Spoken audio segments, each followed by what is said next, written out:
Regarding Devstream 123, I have only 3 impressions. This is the first. Damn, boy, he's thick! This is the second. Vauban rework? When's Vauban rework? Sheldon? Sheldon's working on the... We're Pretty not sure working on Pablo direct- said he had something in the works. Oh, did he? Okay. Vauban rework is up to Pablo now. Vauban rework is up to Pablo now. Vauban rework is up to Pablo now. And this is the last one. Yeah. Since she has no energy, we had to swap that out so she actually gets bonus shields So as she goes as well. Exactly. So mechanically, you guys are going to be experimenting with something that you've never done before. 0 energy pool, all shields. So What? What the fuck? Now I know what you were going to say.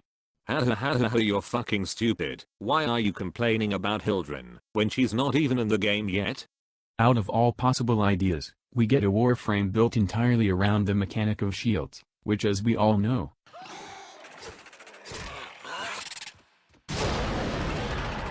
are a great defense against enemies in high-level areas. If the current meta favored shields instead of health and armor, I would really be inclined to like this idea. However, shields unfortunately haven't been favored for quite some time now. While I do like how DE is using Hildryn as a guinea pig for shield gating, which is something we've asked for in the past, I really don't understand the point of Hildryn. I really don't. Yeah, I know what you're thinking.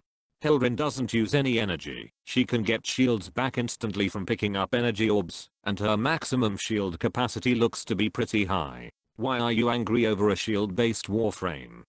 That's cool and all, it really is.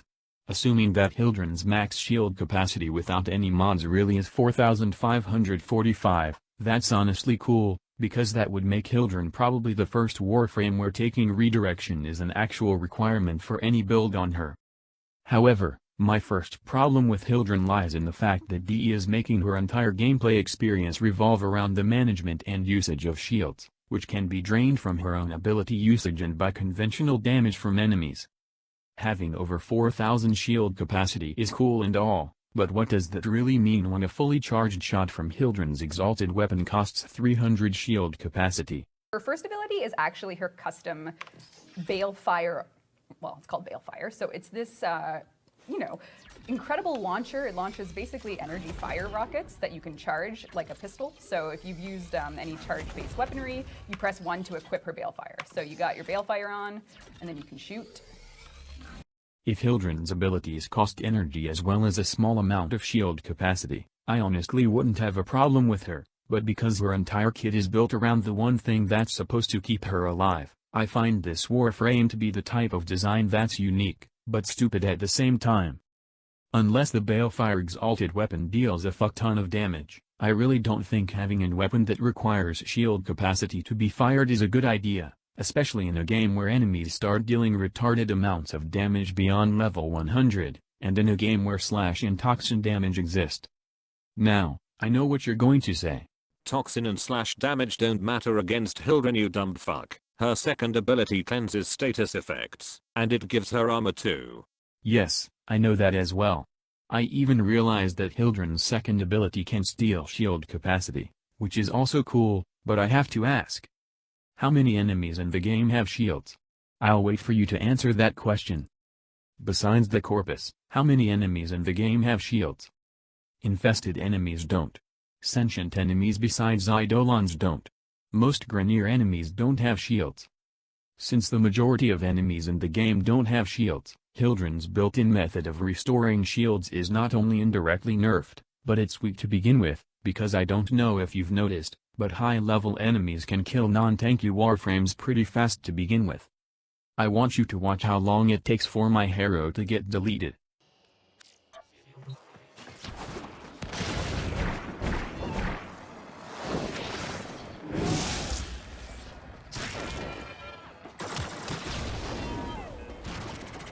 Why do you think people ignore shields in favor of armor?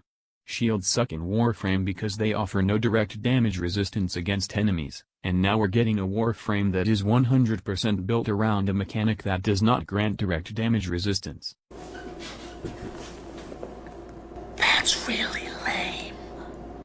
Since Hildryn's abilities rely entirely on her shield capacity, That just means that magnetic procs for Hildryn are basically a death sentence. Enemies such as Nullifiers, Scrambus, and Kumba will shit on her by preventing her from using her abilities, and enemies that can consistently apply slash or toxin such as Grenier or Infested Ancients will shit on her. Keep that in mind, by the way. Because slash and toxin are the only two damage types in the game that can bypass shield capacity, Hildryn has to cast her second ability every time she gets hit by slash or toxin in order to stay alive, or else she just dies. Being forced to play a certain way isn't good. Being able to do nothing against high damage enemies or slash damage just because you have shields isn't good. Hildryn in general just doesn't look good. In low-level areas, sure. She might be a god, but in high-level content where enemies become bullet sponges and players have to tank up in order to stay alive? Absolutely not. Thank you for watching.